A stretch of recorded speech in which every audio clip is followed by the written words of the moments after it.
Hi student, आप सभी का स्वागत है एपीएन एजुकेशन पर। आइए हम लोग साइंस में क्लास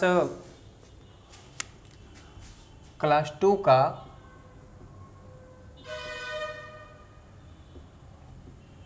का साइंस हम लोग पढ़ते हैं, जिसमें अब पक्षी अध्याय 4 में पक्षी पढ़ रहे थे। पक्षी में हम लोग पिछले क्लास में एक वीडियो इसका आप लोग देख चुके होंगे, जिसमें उसकी शरीर की बनावट के बारे में हम लोग देखे थे और क्यों उड़ता है, उसकी कारण क्या है और कैसे उड़ता है, ये सभी चीज़ों को हम लोग देखे थे। तो आइए हम लोग इस चैप्टर में यानी सेकेंड पार्ट में देखते हैं हम लोग न उड़ने वाले पक्षी, लंबी दूरी तक उड़ान भरने वाले पक्षी, अधिक ऊंचाई पर उड़ने वाले पक्षी और जलीय पक्षी के बारे में हम लोग आज बात करेंगे। तो न उड़ने वाला पक्षी यानी फ्लाइटलेस बर्ड जिसको बोलते हैं, मतलब वह उतना उसका शरीर भारी होता है, उसके कारण वो उड़ नहीं पाता है और भी उसके कारण उसके कारण हो सकते हैं। तो कौन कौन ऐसे पक्षी हैं जो नहीं उड़ पाते हैं? तो कीवी है ना, एमू,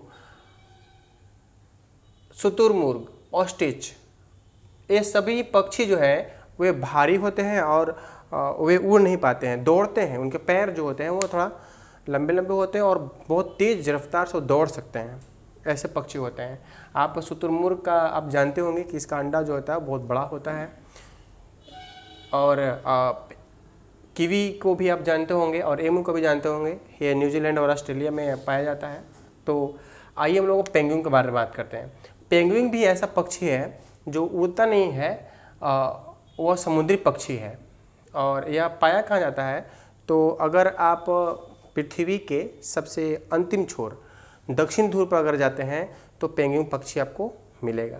कहा जाता है पेंगुइन पक्षी के बारे में कि यह पक्षी जो है सामूहिक आत्महत्या करता है, मतलब सुसाइड करता है। मतलब सुसाइड का मतलब है कि अपने आप को मार देता है ना। तो इसलिए समुद्री पक्षी यानी जो पेंगुइन है इसके लिए वह जाना जाता है। चलिए, कुछ ऐसे पक्षी होते हैं जो थोड़ी दूर तक ही जो है वह उड़ते हैं, ज़्यादा दूर तक उड़ते नहीं हैं, बस यहाँ से फुदकेंगे और कहीं जा पर डरार पर जाकर बैठ जाएंगे, कहीं छत पर जाकर बैठ जाएंगे, बस इतना ही तक उड़ सकते हैं। ना ज़्यादा ऊंचाई पर उड़ते हैं ना ज़्यादा दूर तक उड़ते हैं। तो ऐसे पक्षी कौन है? तो मोर और मुर्गी है ना, ऐसे पक्षी हैं दो जो ज़्यादा ऊंचाई तक नहीं उड़ते हैं। अगर हम बात करें लंबी दूरी तक उड़ान भरने वाले पक्षी के बारे में अगर बात करें तो लंबी दूरी तक कौन कौन ऐसे पक्षी हैं जो उड़ान भरते हैं? तो आपका पिजन, कबूतर ऐसे है और एक अबाबिल है जो लंबी दूरी तक वो उड़ान भर सकते हैं। तो देखिए, इसके बारे में थोड़ी सी जानकारी हम लोग लेते हैं। जो कबूतर को आप जानते होंगे कि प्राचीन समय में यह जो है संदेशवाहक का काम करता था, यानी उसके गले में संदेश को लटका दी जाती थी और वह जो है दूसरी जगह पर जाके पहुंचा देता था। तो कबूतर यह है ना, कबूतर की खासियत होता था कि बहुत ऊंचाई पर और बहुत ऊंचाई पर नहीं कह सकते, बहुत लंबी दूरी तक वो उड़ सकता है ना, बिना कहीं ठहराव किए हुए। तो यह खासियत के कारण उसको इस्तेमाल किया जाता था, ट्रेंड किया जाता था। ऐसा नहीं कि कोई भी कबूतर के पक्षी के गले में आप डाल दीजिए संदेश तो जाकर पहुंचा देगा, नहीं, ऐसा नहीं है। उसको ट्रेंड किया जाता था, उसको प्रशिक्षण दी जाती थी उसके लिए। और एक अबाबिल है जो बहुत दूर तक वो उड़ान भर सकता है। चलिए, अधिक ऊंचाई पर उड़ने वाले पक्षी, ऐसे पक्षी कौन है? तो देखिए, ऐसे पक्षी का कुछ हम नाम लिखे हैं: बाज, हॉक, गीत, वल्चर एंड चील।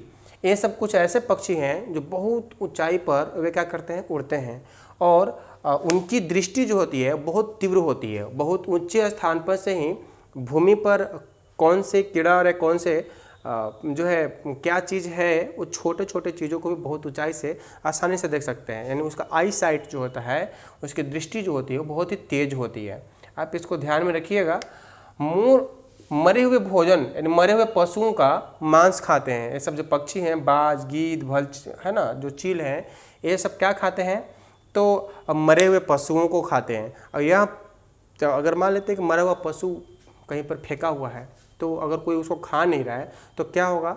उस सड़ेगा और उसका दुर्गंध जो है पूरे वातावरण में फैलेगा, जिससे क्या होगा? कॉलरा हो सकता है कि नहीं, और बहुत तरह की बीमारियां पैदा होंगी। तो पर्यावरण के लिए नुकसानदेह है, पर्यावरण का बहुत ज़्यादा नुकसान होगा। तो वह क्या करता है, सब पक्षी जो होते हैं वह सभी को खा जाते हैं, है ना, मरे हुए जो पशु को है वह खा जाते हैं, खत्म कर देते हैं। तो पर्यावरण तो उससे बच गया, तो इसलिए उसको वातावरण को साफ करने वाले जंतु भी कहा जाता है। क्या कहा जाता है, तो वातावरण को, इन्वायरमेंट को साफ करने वाले ये सब प्राणी है।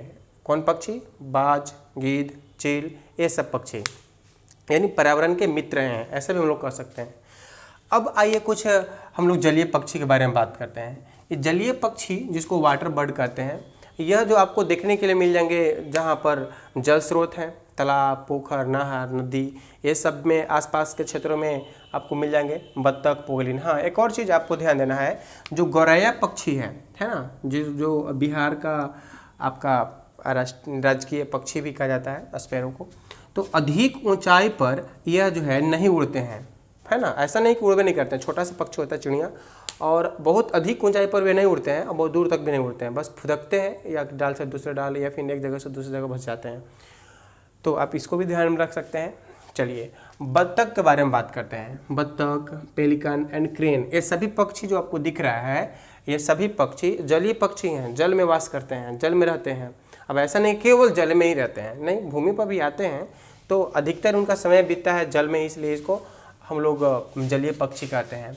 चलिए, तो उनका आवास स्थान कहाँ होता है, वास स्थान मतलब रहने की जगह, तो नदी, तालाब, नहर, पोखर, ये सभी में वो लोग रहते हैं, तैरते हैं।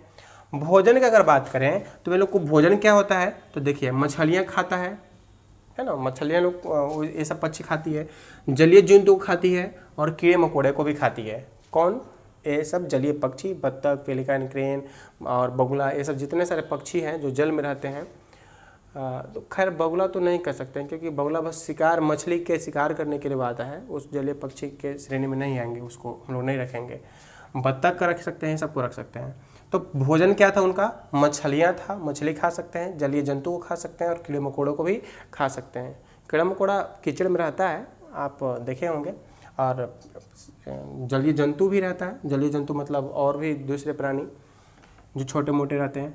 अब उसके पैर के बारे में थोड़ी चर्चा करता है, आखिर वो पक्षी आखिर तैरता कैसे है, क्योंकि उसके पास तो पंख रहता है, पंख से तो उड़ सकता है, तैरने का उसमें क्या क्या कारण है। तो देखिए उसके जो पैर होते हैं नीचे में जालनुमा होते हैं, जैसे मान लेते हैं कि इस तरह से उनके पैर का आकार है, तो इसमें जो है इस तरह से जालनुमा होता है संरचना, है ना, जालीदार टाइप का होता है, जो पानी के सतह पर ऐसे रखने पर, है ना, वो सहारा देकर उनको तैरने में मदद करता है। तो इसको हम लोग इंग्लिश में वेब्ड कहते हैं, है ना, क्या कहते हैं, वेब्ड, जाल युक्त पैर।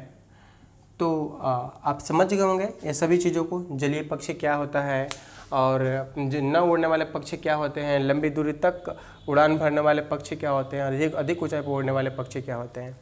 तो इस पूरा आपका चैप्टर जो है कंप्लीट हो गया पक्षी, जिसमें आगे वाला चैप्टर में हम लोग पढ़ेंगे उसकी चोंच के बारे में व्याख्या करेंगे कि विभिन्न प्रकार के पक्षियों में किस प्रकार की चोंच होती है।